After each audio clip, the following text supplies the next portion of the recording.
I I was born to perform. I didn't believe that I had it, and I thought it was in a different direction. And when I actually listened to my heart, I found it again.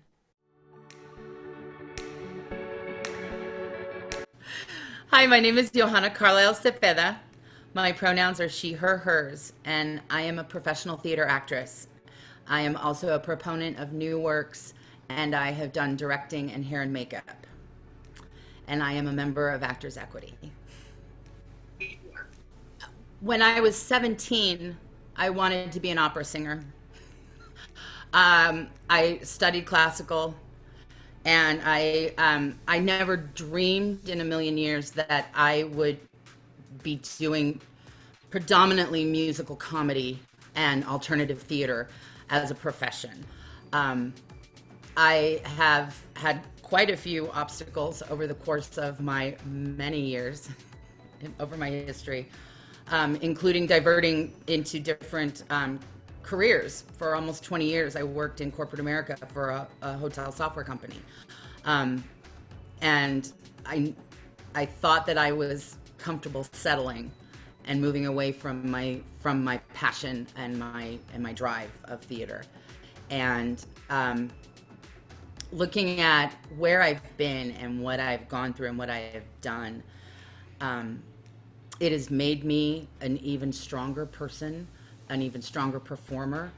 And I feel like it's one of those things, because of my different experiences, that I have been able to share with my peers when I'm acting with them or when I'm directing. It's because I have experiences outside of the theater, as we all do. But I feel that my downs have made my ups even more amazing. So I went into a career working for a hospitality software company for hotel software.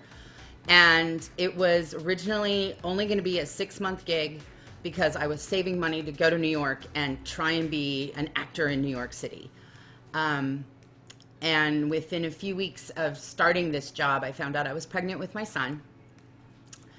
And so I had a really lovely couple who had graciously said, we're going to give you $10,000 to move to New York. And I returned the money to them and said, I can't be a single mom in New York City. I need to stay here in Arizona and be with my mom and my dad and raise my son. And so then I kind of threw myself headlong into my career and foregoing theater. Periodically, I would do a gig here, like a pit singing gig for one night or whatnot. But the call never stopped ringing. So when my son was about 2 years old, I went back into community theater because it was something that I could work on my career during the day and I could fulfill my passion. And my son, at a very, very extremely young age, talked to a director of a show I was in and convinced her to put him in the show with her.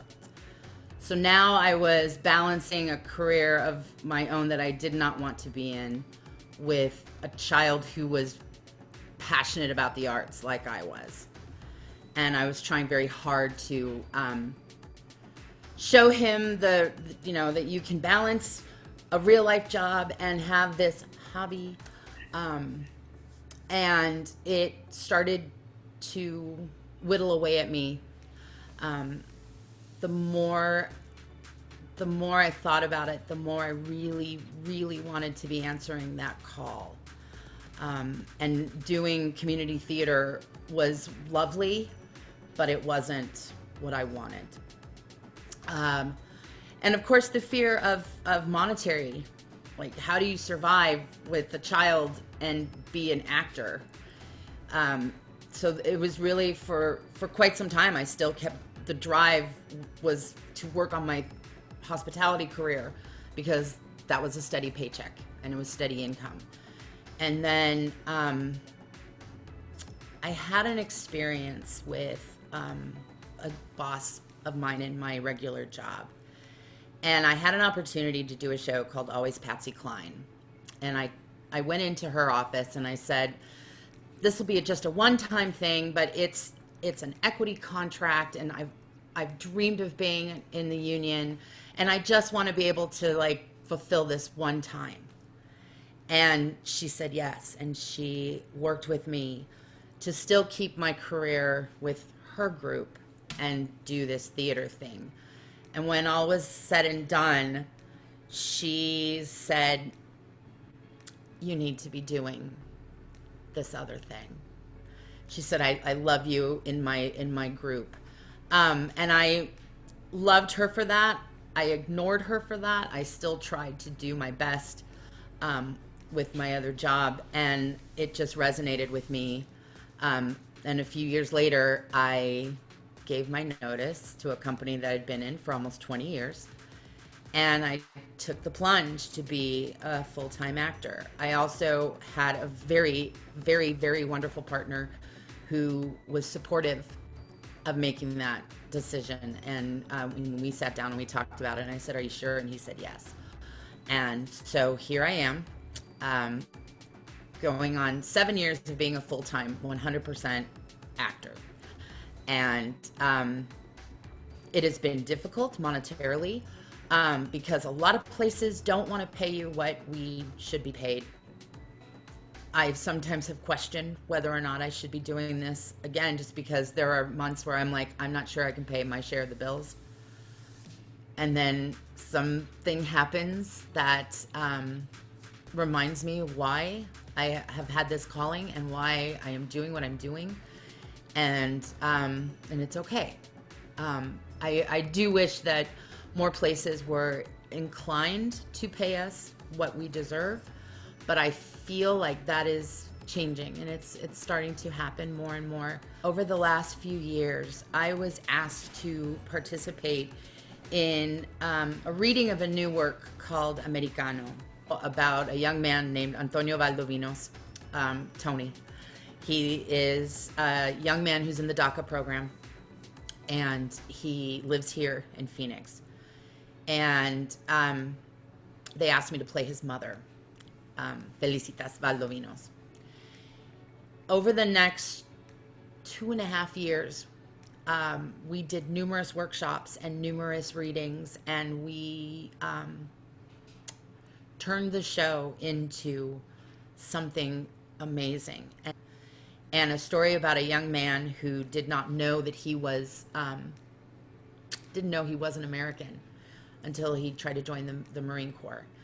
And getting to know these actual people and becoming friends with the person I was playing, and watching this show develop and change and grow, and then putting it on its feet and doing a world premiere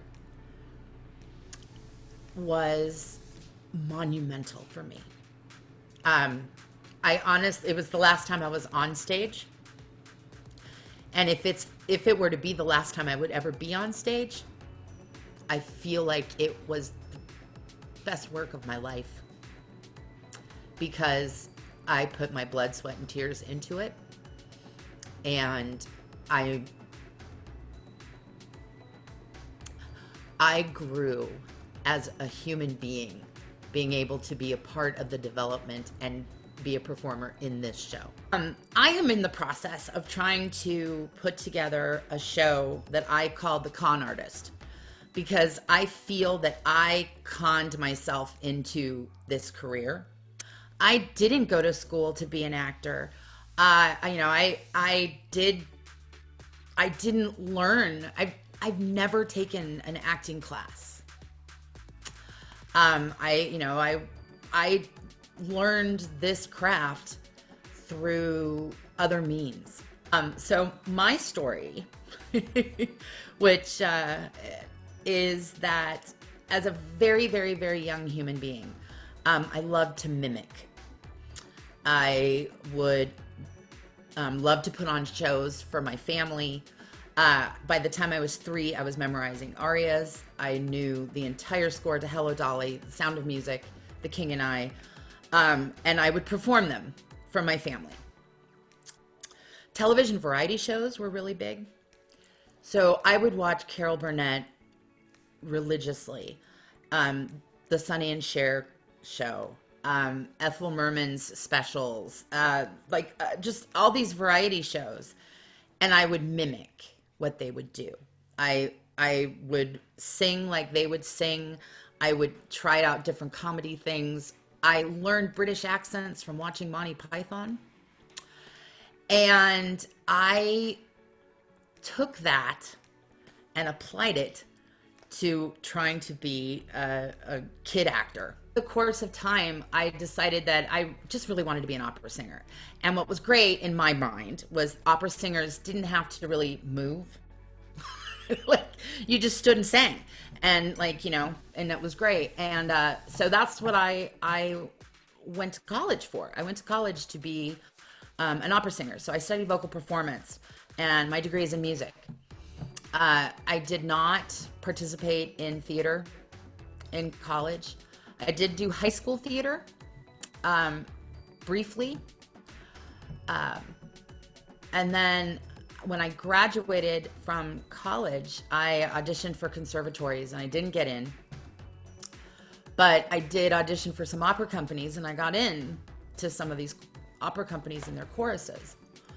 And I did opera for a few years, and I absolutely hated it because there was nobody to watch that I really wanted to emulate and be like. And I would still watch movies and television and try and learn things from how people look when they look in the camera, or listening to different OCRs. And I found my way back to Phoenix and auditioned for a professional musical theater company. And I got in, and I was 22 years old. It was Damn Yankees, and Ray Walston was our devil. And I developed a small relationship with him, and I would watch him in the wings. And here was a man who had done this role hundreds and hundreds and hundreds, and not thousands of times. And he was just brilliant to watch. And the next show I did professionally was another production of Oliver. And the woman who was our Nancy, her name is Kathy Fitzgerald. And I watched her. I watched her every night in every scene from the wings. And I watched how she moved, and I watched how she made her decisions. And every night, her portrayal of Nancy was a little bit different, and it was very genuine to me. And so I decided that maybe I needed to not be on stage for a while, but be backstage. And so I started learning more about hair and makeup because I wanted to be able to be in the wings and watch actors. And then I got pregnant with my son. And I changed careers completely. I never stopped watching.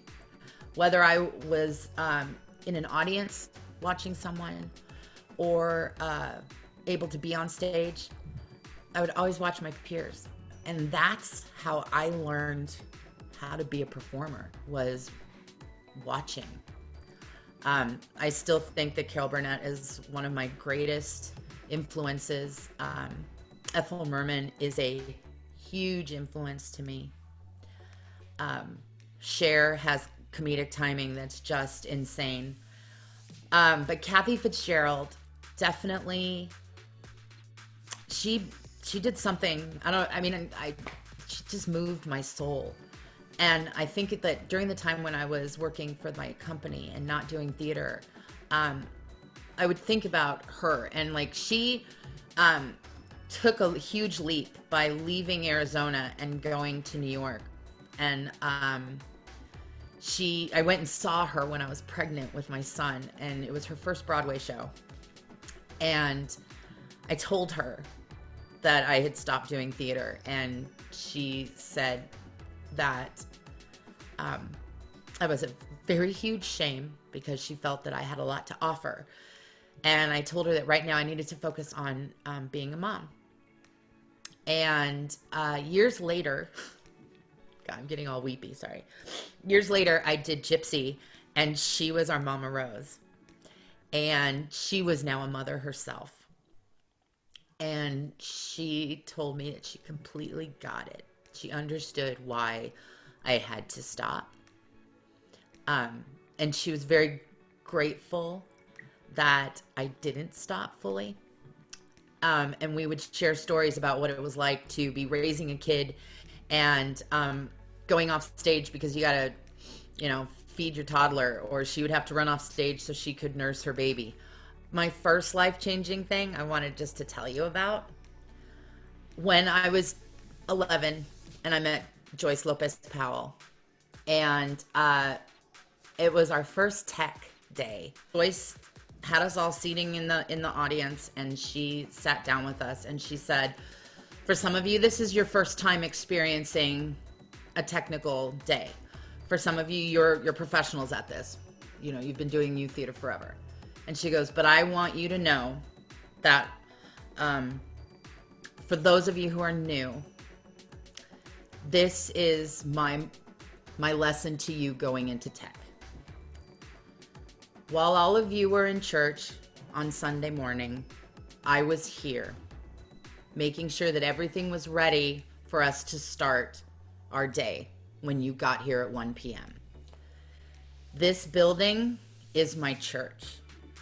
This building is where I give thanks to my higher being for giving me the gifts that I am able to share with you. Those words have always resonated with me. And every time I set foot into a theater, I think to myself, this is how I thank my higher being for giving me the gifts that I have, and for allowing me to have the bumps in the road, the highs, the lows, to be able to impart my art with this space. So I just wanted to share that with you.